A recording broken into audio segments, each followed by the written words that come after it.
책을 읽는 당신의 하루가 별처럼 빛나길. 책방 별곡. 안녕하세요, 책별님들. 오늘 여러분들께 읽어드릴 책은 세계적인 천재 마케터 조 비테일의 꽂히는 글쓰기입니다. 저자 조 비테일, 출판사 나비의 활주로. 시작하기 전 구독과 좋아요 그리고 슈퍼땡스를 눌러주신 모든 구독자님 분들께 행운이 눈덩이처럼 굴러들어오길 바랍니다. 그럼 시작할게요. 한번 읽고 나면 매일매일 책상 위에 올려놓게 될 책. 1인 지식 창업가들이 남몰래 읽고 열광했던 책. 중고시장에서 10배 이상 가격으로 거래되고 있는 책. 나는 고객의 관심을 끌고 싶다. 그렇지 않은가? 체면 글쓰기는 설득력이 있다. 누구든지 체면 글쓰기로 커뮤니케이션 능력과 설득력을 키울 수 있다. 또한 더 많은 매출을 보장받을 수도 있다.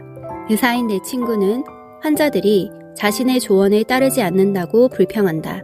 그의 조언에도 불구하고 흡연자들은 여전히 담배를 피우고 과식 습관을 가진 이들은 과식을 멈추지 않았기 때문이다. 만약 그가 글쓰기를 통해 환자를 설득하는 몇몇 원리를 알았더라면 대다수 환자들이 그의 조언을 따랐을 것이다.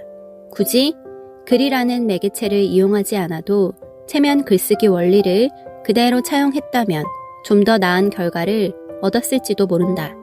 저널리스트, 이메일 작성자, 웹사이트 작성자, 블로그 작성자 등도 체면 글쓰기를 이용하여 장시간 독자의 관심을 잡아들 수 있다. 이 책을 잘 활용하면 당신의 글을 가지고 얼마든지 사람들의 관심을 끌어들일 수 있다. 정보 과잉 시대에 나만의 강점을 부각시킬 수 있는 지름길이 바로 체면 글쓰기 때문이다.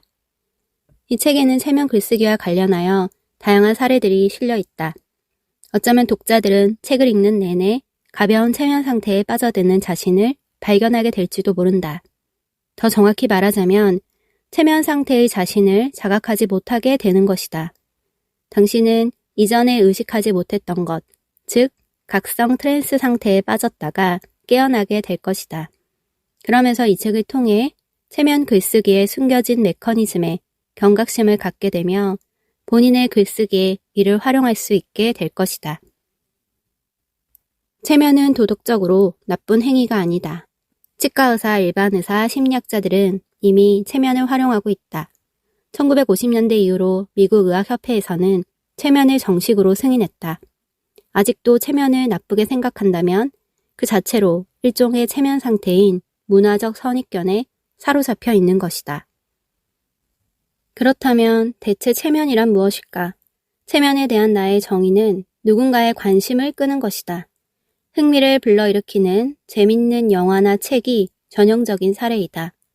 근사한 세일즈 레터나 구매 상담 혹은 광고문도 마찬가지다. 물론 여기서 내가 말하는 것은 심리 조작이 아니라 마음을 즐겁게 하는 것이다. 브리트니 스피어스의 노래는 체면성이 아주 강하다. 그러나 모든 사람이 그녀의 음악을 구매하는 것은 아니다. 다빈치 코드의 저자 댄 브라운의 소설은 체면성이 강하다. 그러나 모든 사람이 그의 책을 구매하는 것은 아니다. 해리포터는 지구촌 곳곳을 체면 상태에 빠지게 만든다. 그러나 모든 사람이 그 책을 구매하는 것은 아니다. 결론적으로 체면 글쓰기는 사람을 통제하지 않으며 누군가에게 신과 같은 능력을 부여하지도 않는다. 마케팅 부문에서는 체면 글쓰기가 당신의 강점이 될 수 있다. 하지만 질 나쁜 제품을 판매하기 위해 체면 글쓰기를 이용한다면 그것은 당신에게 전혀 도움이 되지 않는다. 설득의 심리학의 저자인 케빈 호건의 말을 들어보자. 체면은 여러모로 더 나은 삶을 가능하게 해준다. 게다가 비즈니스맨이나 마케팅 전문가에게는 고객이 아닌 경쟁자보다 앞서가는 결정적인 강점을 제공한다. 당신은 체면 글쓰기를 원한다. 사람들의 관심을 끄는 데 도움이 되기 때문이다. 커뮤니케이션도 더 원활하게 해준다. 하지만 결국 당신이 그들의 관심을 끌지 못한다면 그 무엇도 판매하지 못할 것이다. 그렇지 않은가? 파트 3. 실력 향상을 위한 실전 체면 글쓰기. 평범한 글쓰기를 체면 글쓰기로 바꾸는 방법. 당신에게 들려줄 한 가지 비밀이 있다. 앞서 언급했듯이 판촉물을 수정하기 위해 나는 머릿속에서 일종의 카피 번역 서비스를 가동한다. 내가 하는 일은 그들의 사이트에 실린 모든 문장을 마치 외국어인 것처럼 읽는 것이다. 외국어에 해당하는 것이 자아 카피다. 회사 경영자가 주로 이런 문장을 쓰는데 되게 쓸데없는 말로 가득하다. 나는 이런 자아 카피를 독자 카피로 번역한다. 글쓴이의 문장을 독자가 관심을 갖는 문장으로 탈바꿈시키는 것이다. 예를 들어보자. 당신이 읽는 거의 모든 세일즈 레터에는 우리라는 단어가 들어있다. 우리는 5년 동안 사업을 운영했습니다. 혹은 우리는 도넛 만들기를 좋아합니다. 라는 식이다. 이런 문장은 모두 자아 카피에 해당한다. 이것은 당신의 독자에게 외국어나 마찬가지다. 따라서 그들의 마음에 전혀 와닿지 않는다. 나는 이런 자기 진술을 독자 카피로 번역하는 일을 한다. 우리는 5년 동안 사업을 운영했습니다. 라는 문장을 당신은 신뢰감을 가지고 후불로 우리 회사 물건을 구입할 수 있습니다. 우리가 5년 이상 이 사업을 운영해왔기 때문입니다. 라고 바꾸는 식이다. 또 우리는 도넛 만들기를 좋아합니다. 라는 문장을 당신은 굼친 돈은 우리 도넛을 좋아하게 될 것입니다. 왜냐하면 도넛을 만드는 우리의 열정이 모든 도넛에 활기를 불어넣고 있기 때문입니다. 라고 고치기도 한다. 이 차이를 구분할 수 있는가? 대부분의 글쓰기는 글쓴이에 초점을 맞추고 있다. 하지만 당신이 글을 쓴다면 당신이 아닌 당신의 글을 읽는 독자의 관심사에 초점을 맞추어야 한다. 당신의 자아에서 벗어나 독자의 자아로 들어가는 것이다. 즉, 독자의 관심사를 이야기하는 것이다. 이제 당신이 쓴 글을 체면 글쓰기로 변화시킬 수 있는 몇 가지 기본적인 비결을 살펴볼 것이다. 체면성 있는 헤드라인을 만드는 30가지 방법. 제목 작성은 내가 가장 중요하게 생각하는 비법 중 하나다. 제목은 메시지 전달의 핵심이다. 내가 말하고자 하는 것을 요약하고 나의 열정이 담겨 있으며 호기심을 유발한다. 나중에 제목을 수정할지라도 나는 늘 제목을 먼저 정하고 글쓰기를 시작한다. 제목 작성을 위한 30가지 방식은 황금과도 같은 가치가 있다. 내가 수년에 걸쳐 다방면으로 조사한 결과가 바로 이 30가지 방식이다.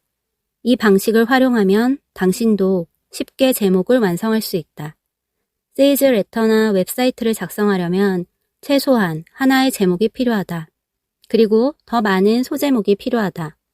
소제목은 메시지를 전달하고 잠재 고객의 관심을 잡아두는 데 도움이 된다. 독자층은 크게 3가지 유형이 존재한다. 그러므로 그들 모두에게 호소력 있는 소제목이 필요하다. 다음 목록을 살펴보면서 당신의 제품이나 서비스에 적절한 제목을 최대한 많이 자유롭게 작성해보라. 제목은 당신의 광고를 성공으로 이끌 수도 있고 실패로 이끌 수도 있다. 존 캐플스는 좋은 제목이 광고 효과를 19배나 증가시킬 수 있다고 말했다. 광고의 선구자 제임스 웹은 최상단 제목이 문의와 매출을 50% 이상 증가시킬 수 있다고 주장했다. 또 광고의 기재 데이비드 오길비는 사람들이 전체 광고보다 제목을 5배나 더 자주 읽는다고 주장했다. 역사상 가장 위대한 광고 전문가로 알려진 클로드 호킨스는 유명한 그의 저서 과학적 광고에서 이렇게 적었다. 우리는 제목을 보고 원하는 것을 선택한다. 대개 독자들은 신문이나 웹사이트에서 다음 장으로 넘어가기 전에 제목부터 얼른 훑어본다. 평균적으로 일반인이 한 페이지를 보는 시간은 단 4초에 불과하다. 당신의 제목이 독자의 눈길을 끌지 못한다면 결과적으로 당신은 고객도 매출도 잃게 될 것이다. 다음은 체면 글쓰기로 멋진 제목을 가능하게 해주는 30가지 방식이다. 1. 시작하는 단어로 제목을 유도한다. 다음 단어들에서 자극적인 것과 새로운 것이 주는 암시를 눈여겨보라. 소개, 마지막으로 등도 제목을 시작하는 단어로 적당하다. 드디어, 공표, 신규. 2. 관객을 불러들여라. 이런 유형의 제목은 표적이 되는 관객을 유인할 수 있다. 만약 변호사들을 위한 책을 팔고 있다면 주목하시라. 변호사들이여 라는 식으로 제목을 시작할 수 있다.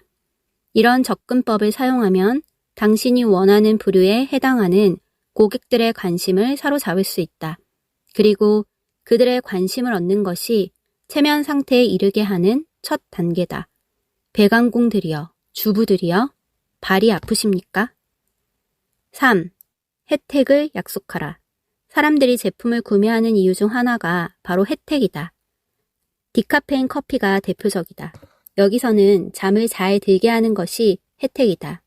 설령 등에 통증이 있더라도 사람들은 선뜻 알약을 구입하려 들지 않는다. 그들이 원하는 것은 통증으로부터의 해방이다.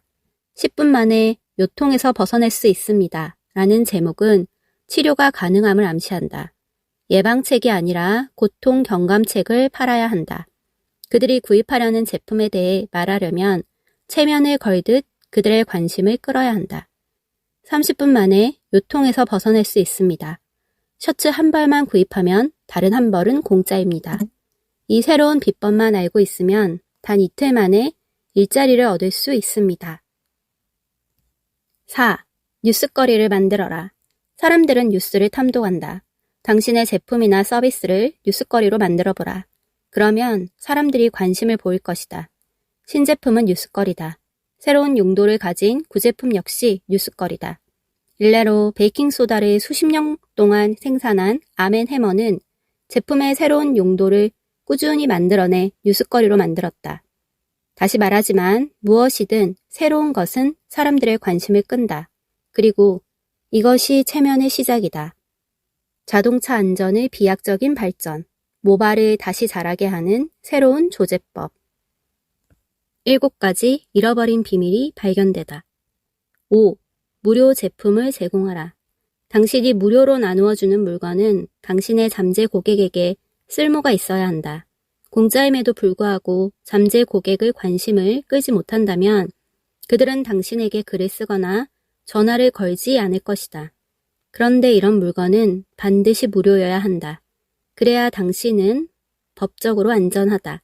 소규모 사업체라 할지라도 얼마든지 무료 제품을 개발할 수 있다.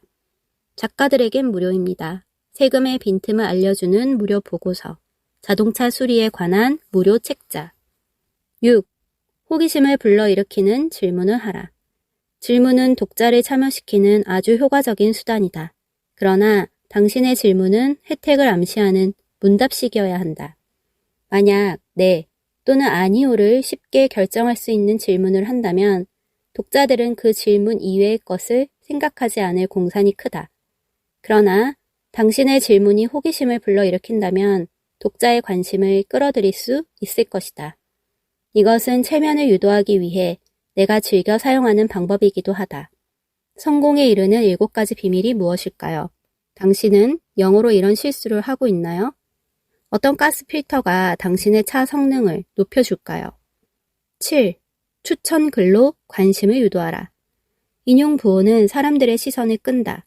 만약 인용문이 호기심을 자극하면 독자들은 당신의 카피를 읽고 싶을 것이다. 항상 실제 인물의 실제 추천사를 이용하라. 당연히 그들의 허락을 먼저 받아야 한다. 당신의 제품이나 서비스를 이용한 적이 있다면 누구든 당신을 위해 추천사를 쓸 수 있다. 그리고 인용문이 있으면 더 많은 관심을 끌 수 있다. 이것은 지금껏 내가 구경한 것 중에서 가장 강력한 무기다. 이 2권의 책이 나를 최고의 부자로 만들어 주었다. 내 레이싱카가 다른 모든 레이싱카들을 경쟁에서 꺾을 수 있었던 이유가 바로 여기에 있다. 8. 뭐뭐 하는 법으로 제목을 작성하라. 사람들은 유용한 정보를 원하기 때문에 뭐뭐 하는 법이라는 제목에 쉽게 이끌린다. 만약 당신이 세탁기 판매를 하고 있다면 당신에게 꼭 필요한 세탁기 고르는 법이라는 표제를 떠올려야 한다. 뭐뭐 하는 법이라는 단어를 덧붙임으로써 사실상 모든 제목을 인상적으로 만들 수 있다. 예를 들어 나는 머리를 깎는다는 밋밋한 표제지만 머리를 깎는 법으로 고치면 좀 더 흥미를 불러일으킬 수 있다. 뭐뭐 하는 법은 사람들을 당신의 글쓰기로 끌어들이는 체면 지시와 흡사하다. 당신의 자녀들을 경청하게 하는 법, 당신 자동차의 튠업할 시기를 아는 법, 친구들을 설득하고 사람들에게 영향력을 발휘하는 법. 9. 독자에게 퀴즈를 내라. 사람들은 퀴즈를 아주 좋아한다. 질문을 제목에 활용하여 당신의 광고를 퀴즈로 만들어보라. 당연히 퀴즈가 효력을 발휘하려면 판매하는 제품과 관련이 있어야 한다. 예를 들어 파워 네트워킹이라는 책을 판매하고 있다. 네트워킹 IQ를 묻는 광고가 잘 어울릴 것이다. 또 자동차 정비소를 운영하고 있다면 당신의 자동차는 아무 문제가 없을까요? 이 퀴즈로 확인해보세요. 라는 식의 광고가 잘 어울릴 것이다. 어떻게든 잠재 고객이 당신의 광고에 관심을 갖게 만들어야 한다. 퀴즈는 이런 시도의 한 가지 방법이다.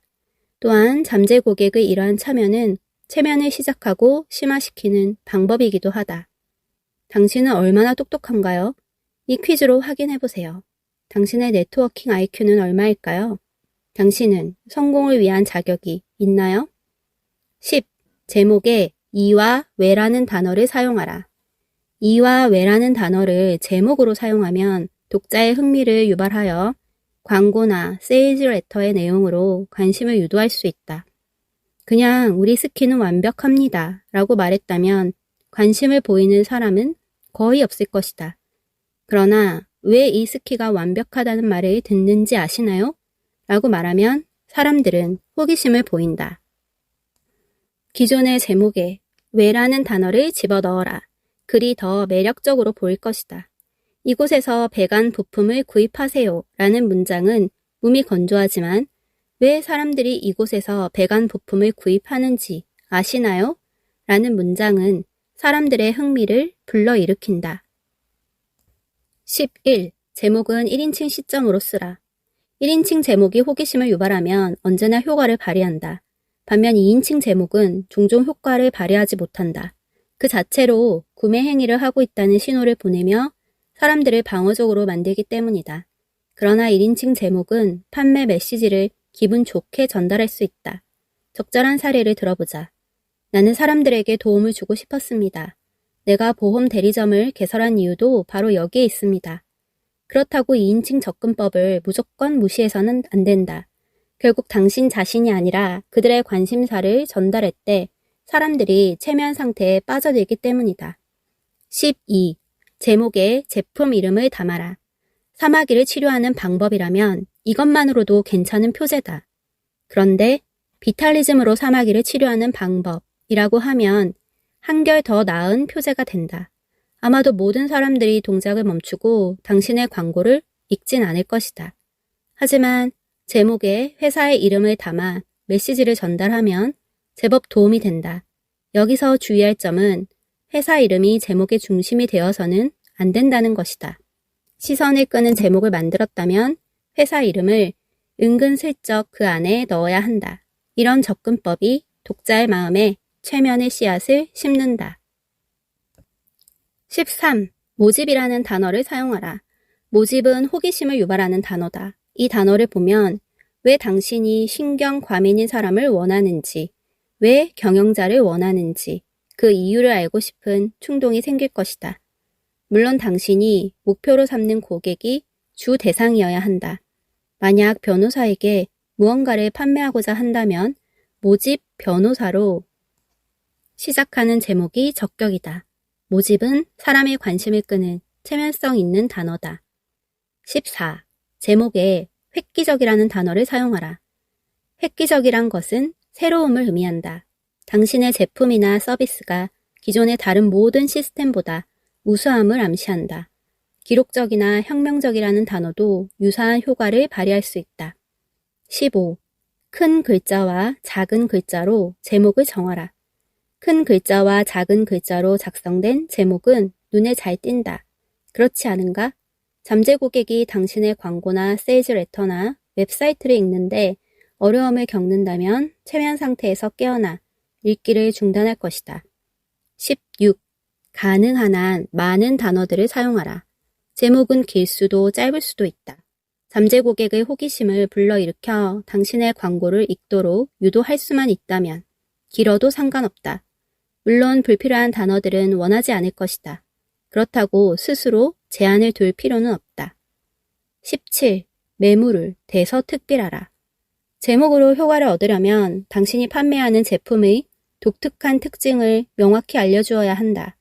경쟁 제품보다 뛰어난 특징은 무엇인가? 여기에 초점을 맞추어야 한다. 18. 다른 누가? 라는 질문을 하라. 다른 누가? 라는 단어도 체면성이 있다. 다른 누가 책을 쓰고 싶어 할까요? 다른 누가 노래가 힘들다고 할까요?